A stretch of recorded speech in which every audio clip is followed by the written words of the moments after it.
Hey everybody, welcome to 638 Podcast, episode 7. Today I'm joined by Alex and Bailey, and we're going to be talking about college expectations versus reality.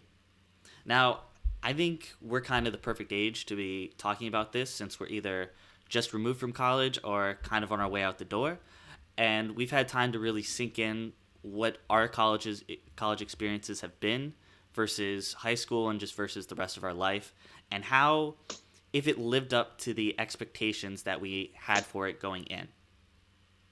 Now, I think the best way to start is let's just start some things from freshman year. I'm going to ask you guys both this. Let's start with Alex. I know a big part of college is the college dorms.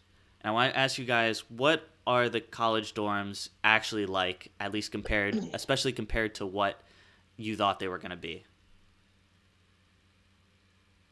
So my experience in a dorm was pretty straight on with what I expected. It was nothing glamorous, it's not a big room, it's not, a luxury hotel, but there's plenty of space for you to store all your stuff. You have a quiet workspace, you have space for a fridge and a TV, and it's basically your own little room like you have at home. The only difference is most of the time, especially as a freshman, you're sharing it with one other person. And I was lucky enough to have a fantastic roommate. We were able to connect pretty quickly. Mm-hmm. We had a lot of common interests. Our, schedules were very connected, so there was no real issues there. One thing people always talk about when it comes to their college dorm is the bathrooms, and my dorm, like a lot of dorms, has a communal bathroom. Oof. And while there were times where you'd have the kid get too drunk and there would be some vomit on the floor, most of the time it was kept really clean, and you didn't really have to wait to use the shower or to use the bathroom or use the stall. So that was a positive, and overall my dorm experience was pretty spot on to what I expected. How about you, Bailey? How'd you feel about your college dorm experience? Yeah, I think Alex covered it pretty well. I mean, for the most part, your freshman year dorm is pretty straightforward. Usually it's you and one other person in the same room, so I guess you kind of expect that going in if you've done some research and whatnot. But I would say, yeah, it was pretty cut and dry. I had a good roommate, similar to Alex, which honestly plays a big part because it's the first time for a lot of people. They're away from home in a new surrounding and living with someone who's not their family or a family member. So I think when you have a good roommate like that, you can kind of keep your regular like routine that you usually had, or at least to some degree, um, if your roommate is good. And then just overall makes the transition easy and whatnot. My roommate and I were both in bands. We're both like the same major, so we had some classes here and there, and we'd do band together. And he was also just very nice. So it was nice to kind of, come back in a very kind of stress-free environment with someone who I was friends with. So it actually made it fun. Um, Yeah, I do in actually terms want to of ask about that because you yeah. both, which I think is interesting, especially in this day and age, you both had completely random roommates.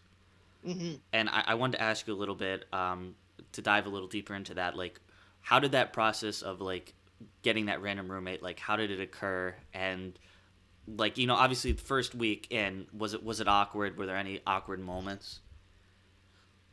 Yeah, I guess I'll continue off that same kind of tangent. Yeah, I mean, we the way I found it was through Facebook. We had a Facebook group, and we just all kind of message each other through the Facebook group. People would post like their preferences, what they liked and didn't like, if they like to go out, so on and so forth.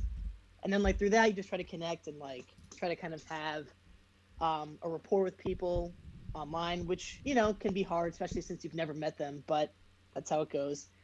Um, yeah, I guess since we did talk a decent amount before we had started to room together, there was kind of some compatibility, which was nice. So we kind of had some common interests. But yeah, it definitely is awkward the first weeks. I think you kind of don't really expect it. Even though you're kind of preparing for school and whatnot, I think it doesn't really hit you until you actually get there. So I would say a little bit awkward, but again, we had been talking since we were pretty similar and had similar, I guess, opinions and kind of outlooks. Um, it was easy to kind of, I guess, get through that first week because we weren't that different, I guess. So that kind of, I guess, equaled out nicely.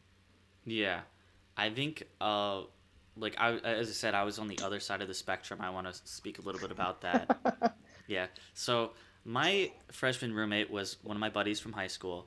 He wasn't my best friend, but he was in the same friend group as me, and I would say we were relatively close. We definitely got closer like senior year, junior year. We started becoming friends. We were definitely not like lifelong friends, but we were relatively close. And he asked me, "Hey, do you want to be roommates?" I said, "Sure, I'll be your roommate," and that's kind of how it happened. Now, I do think in my scenario, I I'm on the case where I feel like having someone you know as your roommate can be a good thing and it can be a bad thing. Hmm. I wouldn't recommend your first time living on your own with someone else, living with your best friend. I don't recommend that because living with someone can honestly ruin a relationship Yep. in some ways because you when you're with your best friend when you're hanging out you don't always see them at their worst. You like kind of see them when they're whatever, but then if they're like complete slobs or they just have weird habits, like, or if they stay up till 5 a.m. every morning, like even the best relationships can be broken. Now, I'm not saying my relationship was broken. Me and my roommate from freshman year, we still talk. We're still good friends, but we definitely had our fights here and there, especially about sleeping schedules and stuff. But overall, I will say I think where it did help is that first couple weeks, like everything was a lot more comfortable about boundaries, I guess you could say. Especially like I felt comfortable enough where if the first couple weeks if he was doing something that I really didn't like, or like if we just wanted to establish rules, like it was more easy to establish rules and enforce them with someone you That's a good already point. know. You can be like, "Hey dude, like that's not cool. Like what are you doing?" versus someone that you completely don't know. It feels like a lot more, at least to me it seems like it feels a lot more awkward, especially that first couple weeks, to be like, "Hey, Yep. like I told you not to do that while I'm studying, like, and you're doing it, and I don't want to say anything to you because I just met you, but you know, how do you guys feel about that? Let me throw it over to Alex. How do you feel about how about like those first couple weeks in a random roommate scenario? So I think you were spot on. It is when you don't know someone. I also met my roommate on, Facebook. We just kind of saw each other's posts and we felt we'd be a good fit. And when we got there, it was definitely awkward the first couple weeks. My roommate, who, we got along very well, but one thing is he was a very clean person. So, you know, he would always wash his hands like with soap every time he would touch the doorknob.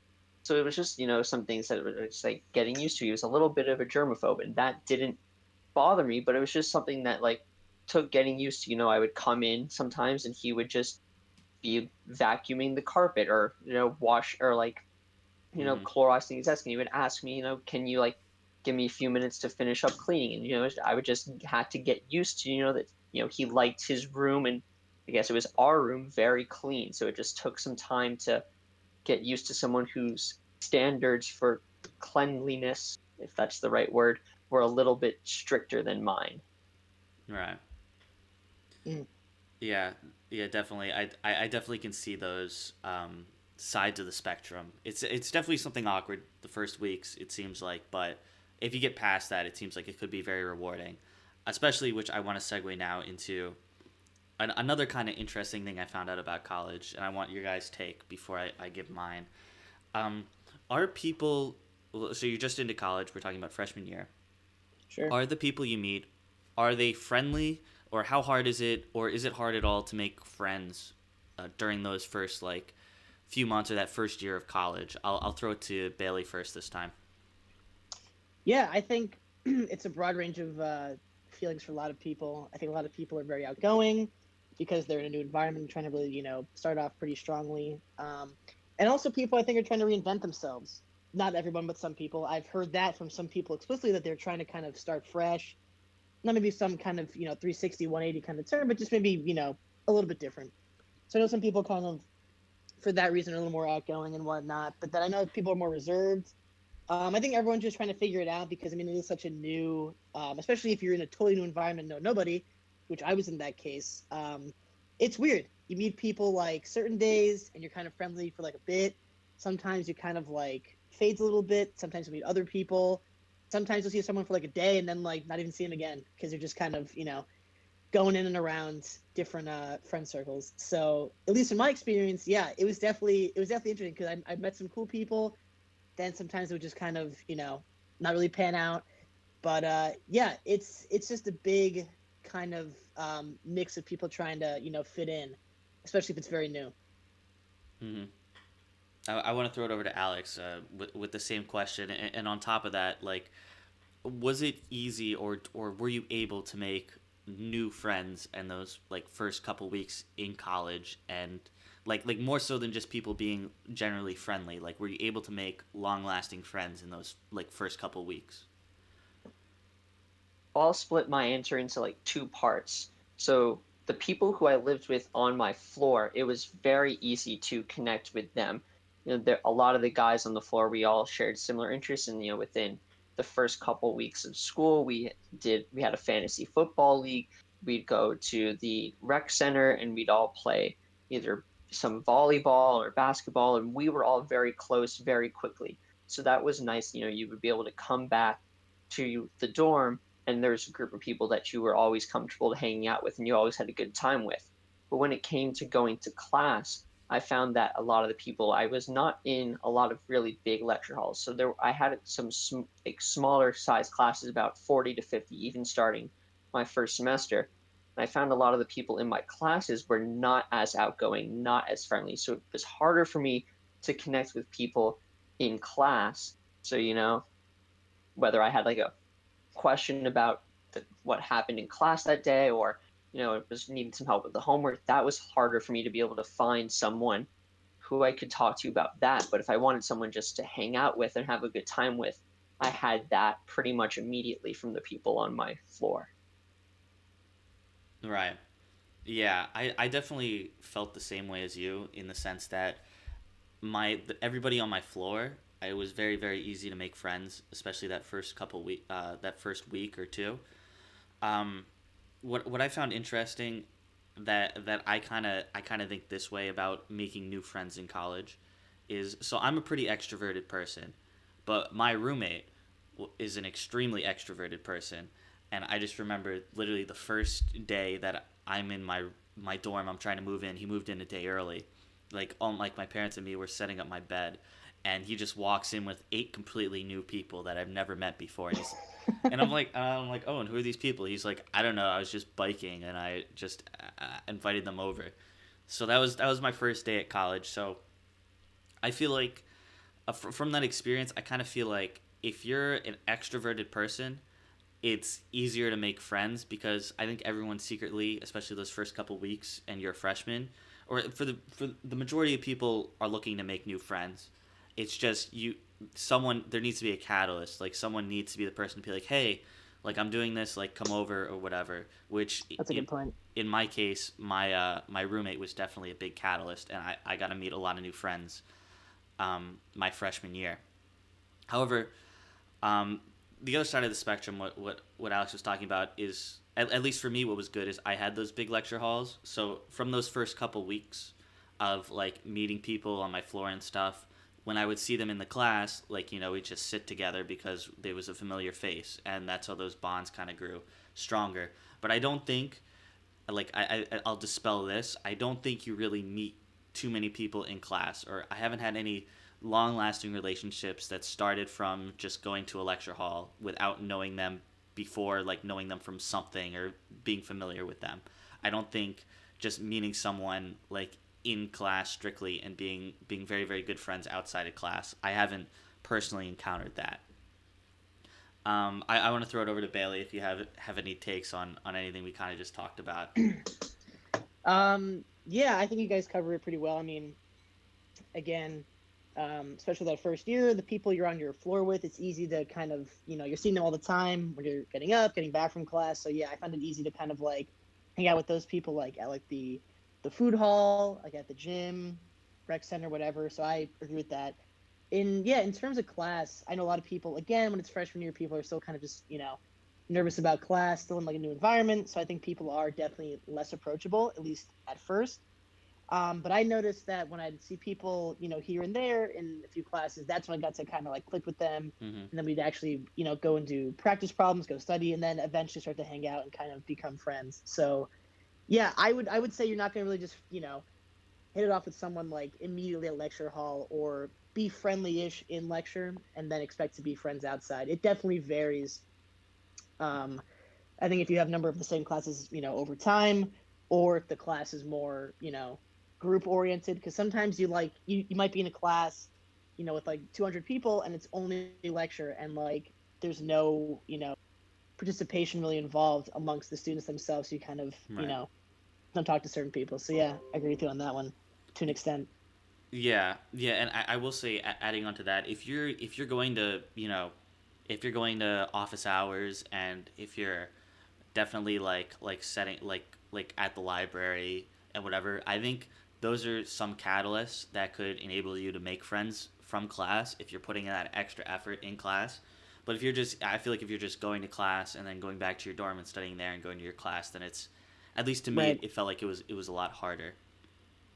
Now, Yeah, I agree. yeah.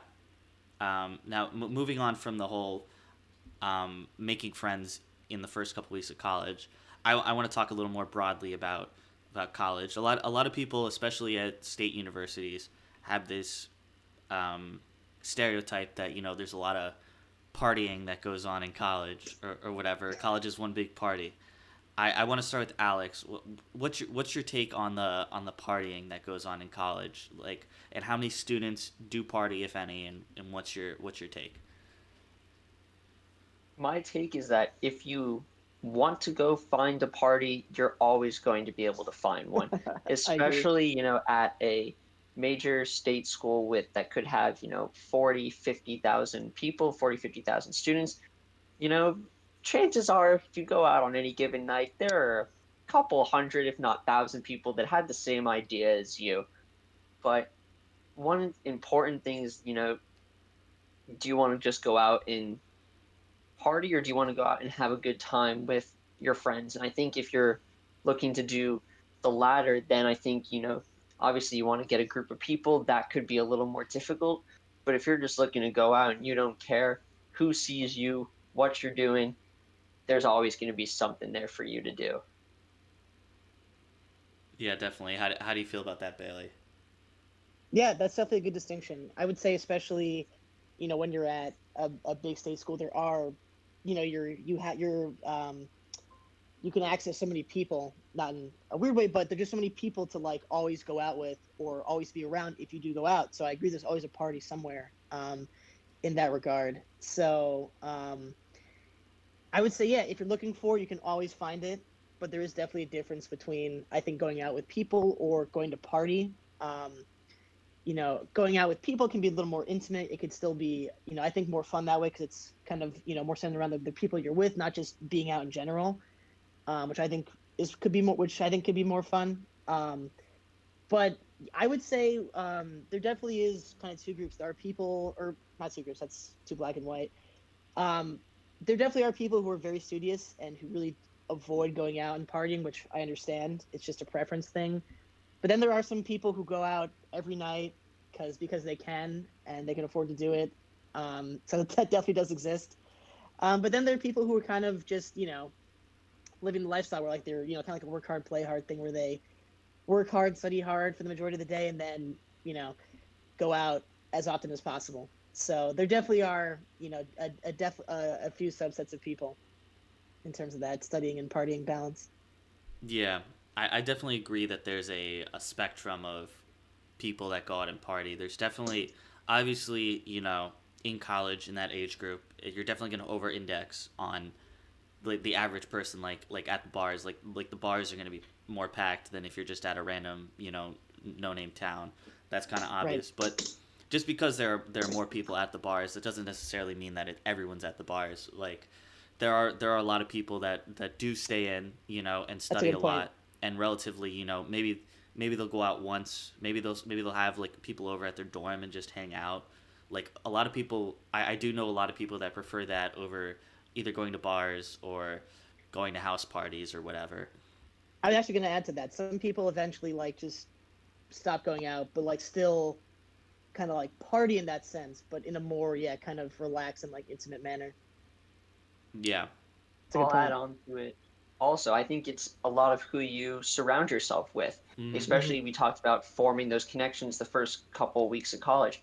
If you start surrounding yourself with people who tend to go out every night, you're likely eventually going to become one of them. If you Yeah. surround yourself with a bunch of people who prefer to just study most of the time, not really go out, maybe go out every like once a week or once a month, who you surround yourself with, you're eventually going to pick up those habits as well. So that's just something I think you should keep in mind especially when you're trying to make those friends the first couple weeks. Right. Definitely dictates your your social life to a degree. Yeah. Moving back a little bit, more to like freshman year versus high school, or just like college in general versus high school. I want to ask, what are the classes like in difficulty and in, I guess, how they're made up in comparison to high school classes or other classes that you took before college. We'll start. Let's start off with Alex on this one. So I think one big difference between high school and college is that college classes are very, very heavily graded based on a couple exams, maybe two midterms and a final, one midterm and a final, maybe three midterms, but those big tests will generally make up the vast majority of your grade, and the homework will be very minimal. Where I feel like, at least in my high school experience, the classwork, the busy work was pretty Mm-hmm. much weighted equally to the homework, or weighted equally with the exams, and that's not how it's going to be in college.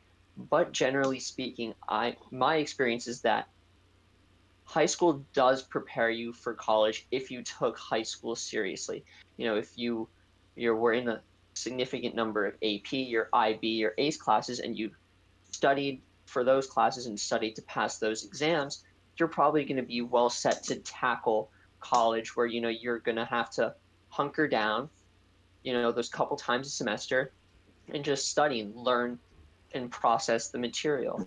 But and another thing I want to talk about when it comes to classes is there's this myth that the professors don't care if you fail, and professors enjoy seeing you fail, and 99% of the time that's false. Professors want to see you do well. They want you to enjoy their class and their learning experience. And I actually have a story about that. So I had one professor that was a small class, about 30 people, and at the end of the semester, his class was out of 400 points. And on the last day of class, the professor put in something. It was an extra credit onto our grade book. And he would go into class and he said, a lot of people were wondering what this was. It seems kind of arbitrary. And I gave everybody 1 point of extra credit for every time you showed up to office hours throughout the semester. Didn't Wow. Oh matter if wow. you asked it didn't matter if you asked a question or if you just sat there and listened to other students. If you showed up and you put the effort, I gave you a point. And I was actually fortunate enough where that was the difference between me getting an A and an A minus in the class, was just that. So there are professors, they want you to do well, and I think that's one thing that people often confuse with college, is that professors want you to fail, and that's not the case. Yeah. How do you feel about the class difficulty and just how they're structured, Bailey? Yeah, I have a lot to add on that one, but to quickly just go back to Alex's point, yeah, I mean, professors definitely do care. Actually, you know what? I'll get back to that as I progress. I think it'll work better. Um, yeah, I think the biggest point is that the classes in college are a semester long, and for the most part in high school they're a year long, and also you're not having class every single day. Maybe it's only twice a week for like 2 hours total, or whatever, 3.5 hours total. So you're not even really seeing your professors a lot, or you're not really in class a lot. So the big expectation is for you to put in the work outside of class, and you might get like one problem set a week, two problem sets a week. It could be very minimal in terms of what you're given to practice. And learn, so that a lot of the impetus is on you to kind of go outside of your comfort zone, or kind of go outside of the box and really study hard, or try to like find new ways to really practice the material. So I'd say that's definitely a big change. like Alex mentioned, like in high school, you have lots of busy work because you have class every day with that teacher, and you have time to make up your grade because you have so much assignments that are put into your final grade. And then yeah, in college, for high school, and so then yeah, in college, usually I remember I had one class where literally it was determined by 12 questions Wow. or 9 questions, something which was just 3 exams, and that was it. He would have homework, and he was great to go over, which was amazing. So we'd go through all the problems, and then you'd have like a 3 question exam, every couple weeks, and that was or every whatever third of the semester, and that'd be it. So again, the professors really did care a lot about helping you, but there are a few grades. But then my last story on the misconception that Alex touched on is that yeah, I think there are professors. I think what happens is there are certain professors who are more involved in research, which I get because I've heard this from certain professors. Um, is that some are more interested in research, so they don't really want to teach as much. Not saying they hate their students, but they are more focused on research. But that doesn't mean they don't care about their students. It just might come off that they don't care, but they still do. And so I definitely want to clear that up. But I had a professor who was very well accomplished, came from a very good school, and he was saying how he had the chance to be like a high profile like quant or like statistician on Wall Street or in kind of some big tech environment. He turned it down because he loved teaching, and he got to like do his own research, but also he really enjoyed what he told me was that he'd enjoyed just teaching students and seeing them in office hours and getting to actually help them through the material. So I agree. You can definitely form a bond with teachers because they really do care about your success. So Yeah. yeah. Yeah, definitely. One thing I wanted to add to it that I think was really, really big is I know we all mentioned that I think we're all in consensus that high school had a lot more busy work or a lot more work to do, where college Hmm. is, I guess, more free form in how you have to manage your time. And I think initially, which I feel like maybe all of you had this or maybe not, I don't know. But initially going into like the first semester, I was like, oh, college is a lot more easy than high school because I have all this free time. Like the classes I was taking weren't necessarily that difficult, and I was able to just instead of let's say putting in 50 what eight, putting in I don't how many it's what's like 30 hours a week is class in high school or whatever. I don't know. Something like that. Something like that versus I now I can put in 10 hours a week just studying or whatever and not having to worry about it too much. At least that's how I felt freshman year. Moving on, what I will say in high school, I do agree with Alex a lot. It's what if you develop good habits in high school, they'll translate better in college versus if you don't develop good habits in high school, you're going to have to do some catching up when it comes to the harder classes in college about managing your time, learning how to study efficiently, and like learning how to manage classes and really put in a good work ethic towards studying because it's not easy. Like honestly, for a lot of people, No, it's not. it's not It easy to is not, just yeah. to just sit there and say, all right, like I need to learn how to do this now, and I need to put in the amount of problems I need to go through 30 problems right now, and I need to get this in my head. And if I don't go through all these 30 problems, there's a chance that there's a variation on this problem that I'm not going to know how to do on the exam, and I'm going to panic. Right. Like, I you know, actually wanted to add on to something you guys both touched on yeah, go was for it. yeah, the thing especially with free time. First of all, um, I mean, yeah, like coming out of high school, you're again a few things here. Like, yeah, definitely if you try hard or you focus in high school, you'll definitely be prepared to kind of work hard again in college, especially at first when you're finishing up high school. You're taking some of the hardest classes you've taken, as a student because Hmm. you're finishing, your high school career. And then we start college, you're starting fresh, you're in like a new major, so you're in like a lot of like gen ed classes and kind of easier classes. So it definitely is a transition there because so it can seem easier. But I think the biggest thing really is that time management skill. Even if you didn't manage your time well in high school, then you have all this free time in college, and you're like, all right, I'll just do whatever. And you kind of, I'm not saying this is ubiquitous across all people, but you can definitely lose focus and kind of lose track of time during the week because you have so much free time, and then you don't allow enough time to study or to work on problems or whatever along those lines. So I think, Yeah, that's the hardest transition is actually using your free time effectively because you have so much of it. And Yeah. I'll add one thing. Another thing in college is that there are certain classes where professors will expect you to maybe not completely understand what they're going to teach, but you read something or have at least looked at what they're going to do before you go into class. So it Right. definitely you can distinguish those students, the ones who are really successful, from the ones who really have to put in a lot of work those couple days or that week before the exam based on how much work they did throughout the semester. So if you really, if your teacher mentions the first day that they expect you to read the first, before class and maybe not understand everything, but at least, you can recognize when that term pops up on the PowerPoint, that's going to help you be successful and that's going to separate you. And teachers and professors, they do absolutely notice those things. Yeah, I think definitely establishing that work ethic and putting forth effort, because there's a lot, as Bailey said, there's a lot of free time where you could be like, oh, I could study for this for 2 hours, or I could just lie in my bed or just watch TV or go for a walk. There's no one telling you what to do. There's no structure about necessarily that I need to do this now. You can easily get in that mindset of, oh, I can do it later, I can do it later, I can do it Mm-hmm. later, until you really really run out of time. um, I want That's to. a good point. I know we had a good conversation about this. I want to move on a little bit about how to getting involved in college. Now, I want to talk about a little bit how to get involved, um, like whether social clubs or academic clubs.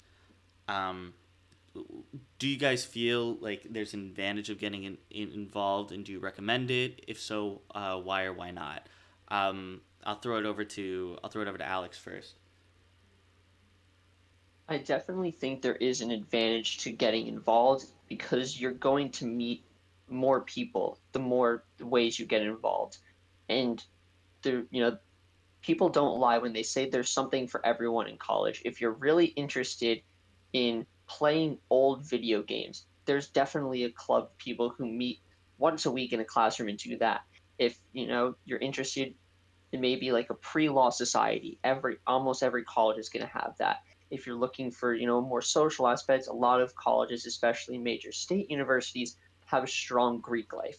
So there's definitely a lot of ways to get involved, and it's a great way to expand to a different group of people. And maybe you'll find something that you are interested in that you didn't even know you were interested in. College, people say it all the time, is all about finding who you truly are. And one way to do that and to maximize that to the fullest is to join those other clubs or get involved around campus. Yeah, definitely. How'd you feel about this, Bailey? Yeah, I agree with Alex on that one. I mean, a lot of people I became friends with, I met just from joining rec sports, being in bands, meeting for clubs that involved our majors. So yeah, I think if you go out and seek people, you'll find them because pretty much everyone shares your interest for the most part. There's always someone who wants to do the same thing that you're doing, so you can always find someone if you want to. And that's the great thing about it is like you don't have to be friends with everyone you meet, but you definitely just meet people, and then sometimes yeah they become your friends. So it's great. So you also have people and can reach out to for connections or for help, but then also you're just meeting people who share your interests and it's fun. So I think taking advantage of that is a great thing because especially if you're new to the area, if you're new to the school, it's a big help to meet people because everyone's just trying to meet people and have fun and succeed. So I think it's a great way to get involved and to kind of see who you are similar to, who you like to be around, and get a better sense of what you want to actually do. Yeah, I definitely agree with Bailey, specifically on the if you don't have an established friend group in whatever college you go to, and you only know a couple people. I think in that first semester, first 2 semesters, definitely be a little more outgoing and force yourself to be a little more extroverted, and go join Hmm. something. There's always going to be in the back of your head being like, oh, like my resume is not good enough, like I don't want to apply for this, or oh, like I'm nervous about doing this, I don't know if I want to do the time commitment. Like I wish, one of the regrets I have, which I will get to this later, I wish I got more involved early on, because really Mm. freshman year I was really not involved with anything. And as I said, I was very extroverted. My roommate was very extroverted. I didn't really feel the implications of that freshman year until all my friends were involved in other things.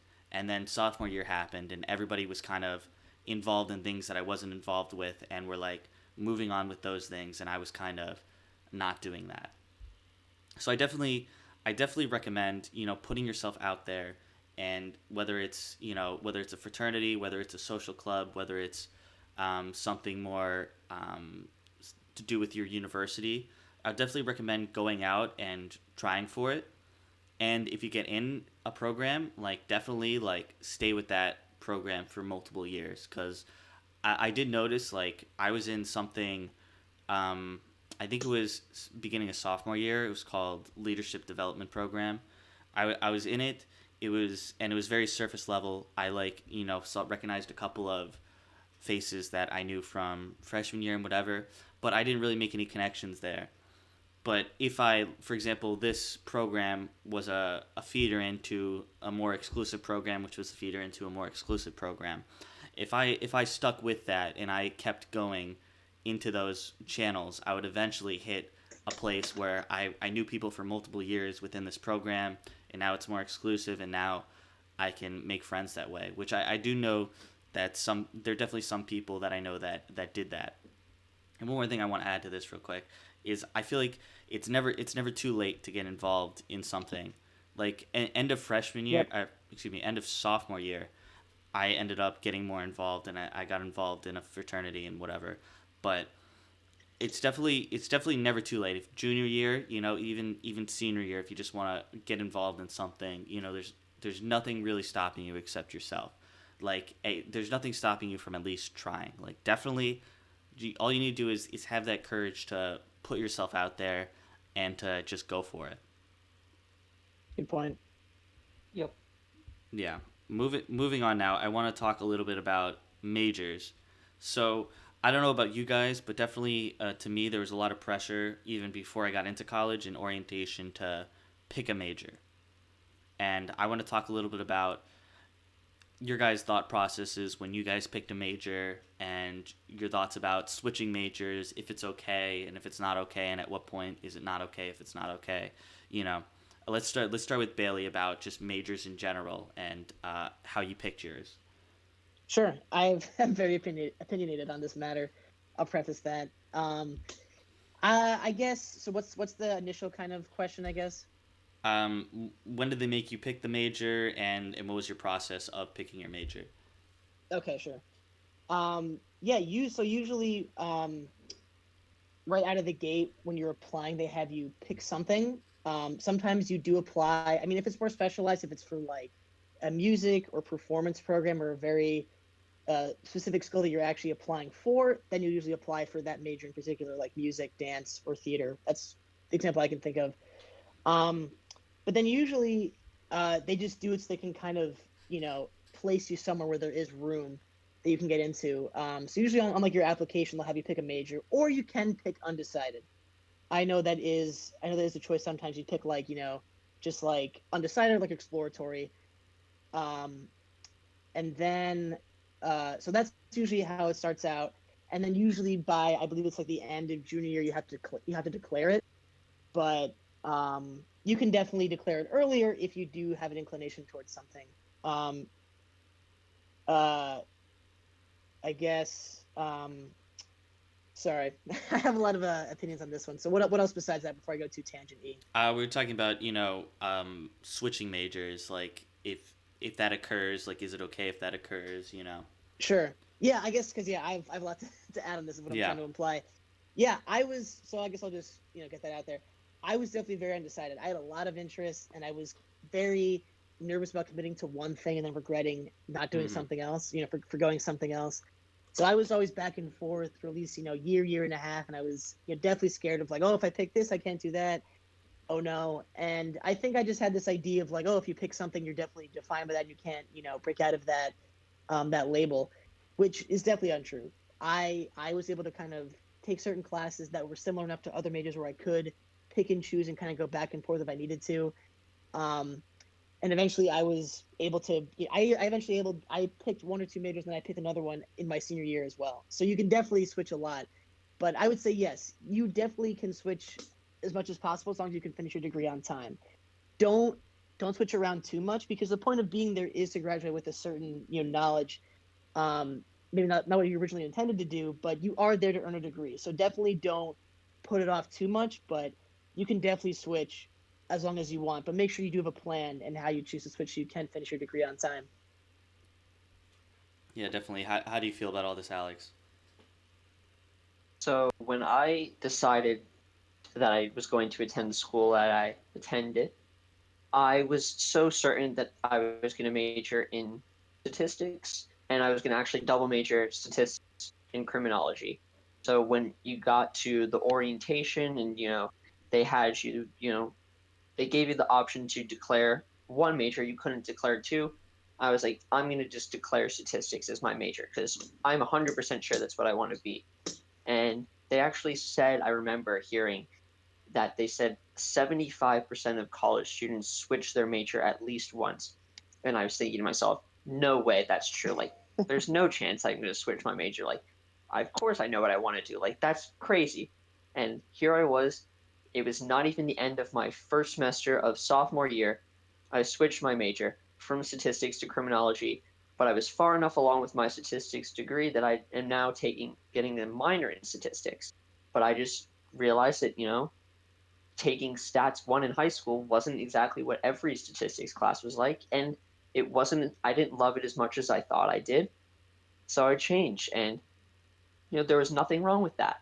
I had always planned on getting a double major in criminology anyway, so I was kind of following the track somewhat of the sorts, but I needed to pick up my pace a little bit, and I was able to do that. And I think definitely if you have those gut feelings that what you're doing isn't what you thought you wanted to do, there are advisors there. That's what they're there for, to help you make sure you're on the right path and that you're on track to get your degree as soon as you can. Because again, as Bailey said, that's why you go to college.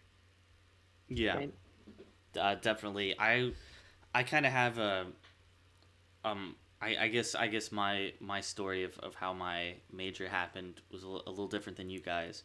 So I declared a finance major at orientation, and I've stuck with it thus far through trials and tribulations. I'm still a finance major, but um, a couple things that I wish I did better when I was a senior in high school, or just in high school in general.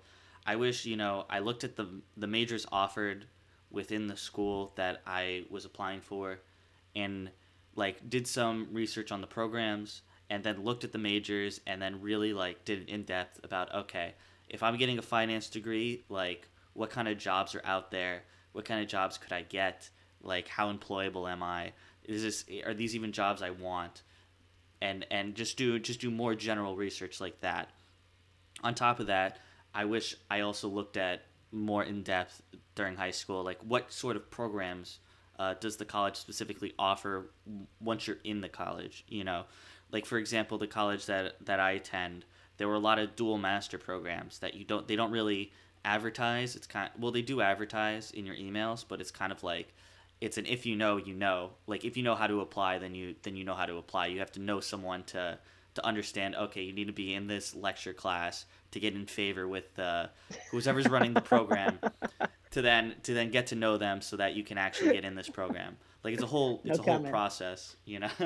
It's they, and plus they don't really, as I said, they don't advertise these programs that well, so you really have to look for them if you wanna be a part of that. And there are a lot of as I said, there's a lot of exclusive programs and different things that various colleges offer, that if you just do a little more research, either general research about your major or what major you want to be, or just more particular research about the specific programs that your college offers when you're going into it, I think it could make a lot more sense. For example, like if you want to go to one school that's generally regarded as a better school, but their program, like let's say you want to be an engineer and their engineering program's just awful, then you may not want to go there, as opposed to a school that's maybe ranked a little lower, but their engineering program's like miles above the other. that's just an example. Like definitely do more than just surface level research. I feel like. That's a good point. I was gonna add something quickly. Go for it. Yeah, I think just having, again, it goes back to what I said before, is kind of, you're there to finish a degree, but make sure you know why you're going there.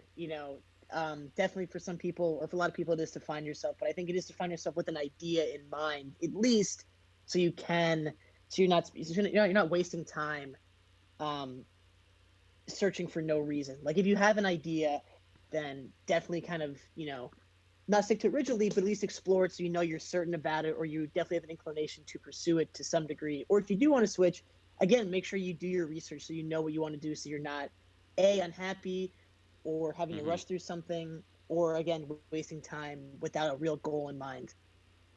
Yeah, and I also agree. Like definitely don't pick like a if you're not sure what you want to do, don't pick a super specific degree like right off the Good bat, point.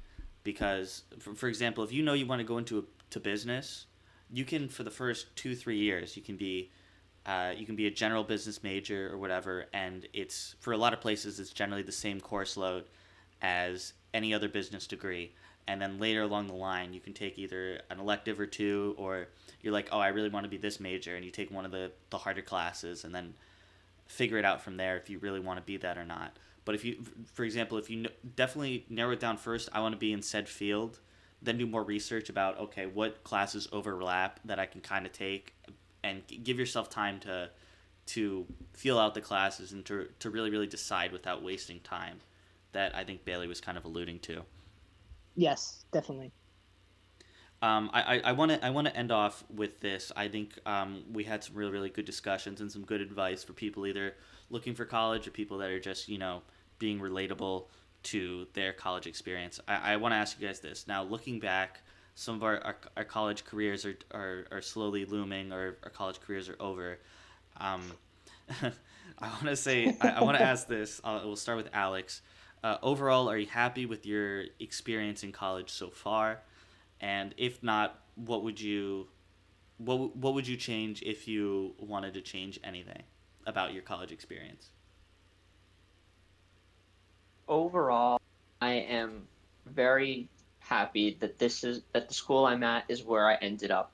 I applied to a handful of other schools that are ranked higher or perceived much better than the school I'm at, and I got turned down from all of them, but it was definitely for the better. I grew up a big fan of the school that I'm at. I had family that went there, so I always was very passionate about it, and I'm very lucky to have ended up there. I've made so many different friends and met so many different people through unique groups that I've joined. I've had so many opportunities to uh, to put myself out there, to grow as a person, to get a high quality education. And right now, we're getting down to the end, and I can't say that there's much that I would have changed. Yeah, I definitely feel that. I want to throw it over to Bailey now. Yeah, he's had a couple more years or a year more to reflect about his experiences at college. That's true. Thanks for for calling me out like that. But yeah, having it's been a year now since I've been removed, which is still very surreal. But yeah, I mean, my college experience was definitely interesting. I had an idea where I wanted to go at first when I graduated high school. Ended up transferring after a year to go somewhere else, and that was a great decision that I made. I ended up being really happy with what I did, and I'm kind of glad that I did make that first choice to kind of go to that first school I went to, because it was something I kind of had in mind for a long time in high school. I wanted to see if it was for me, even though it wasn't the best fit for me. I think it was a good learning experience to kind of learn about myself, like what I really wanted, what I was definitely more keen to or more interested in, or how I kind of felt about the situation. So I think getting to learn through that experience was really helpful, because look, you always, I mentioned this in the Drumline podcast as well. You always want to change something to a degree, but the way you experience things is how you learn, and even if it's not always ideal, you're learning. No experience is kind of going to be cookie cutter perfect at all. but you do learn from it, and it ends up shaping you really well. So what I ended up working out really well for me, even though it was unconventional. Got a good education, met a lot of great people. Definitely had tough times in terms of picking a major. Classwork kind of fitting in here and there, but overall, again, if you apply yourself like we talked about, if you have a plan in terms of which one to study, it helps a lot. So you can meet more people who are similar to you. If you have interests and you want to, kind of follow up on those, you can go join groups. And through doing all those kinds of things, it makes your experience really exciting. So you definitely have things you want to improve on and maybe want to do differently, but in the end, it's a learning experience, and you can't expect it to be the ideal learning experience. So the way it goes is how it goes, and I'm very happy with how it went.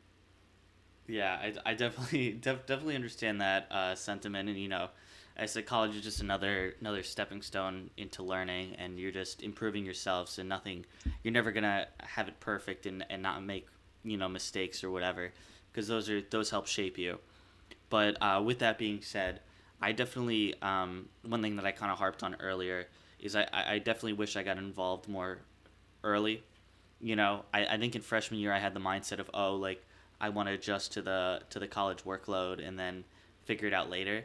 But you know, as I said, there's definitely there definitely is an adjustment period. Obviously, learning how to live, learning how to take classes and manage your time.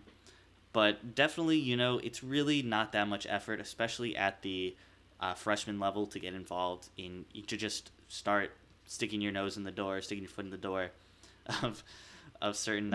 Yes, I don't know why I said sticking your nose in the door. Whatever. I like that a lot. Yeah, I'm gonna use we'll that. clip that. Sticking your nose in the door. But on these overarching bigger clubs and stuff, like it's definitely worthwhile to put yourself out there early, and I definitely recommend that for anyone coming into college. I agree. Once again, I want to thank you, Alex. Thank you, Bailey, for joining me again for another 638 podcast. It's always a pleasure having you both on. Thank you. Thank you. And thank you all. This concludes our episode pretty much. Once again, if you like what you hear, feel free to subscribe on YouTube. We're on Spotify, Apple Podcast, anywhere you can have a podcast. I don't even know, whatever. We're there.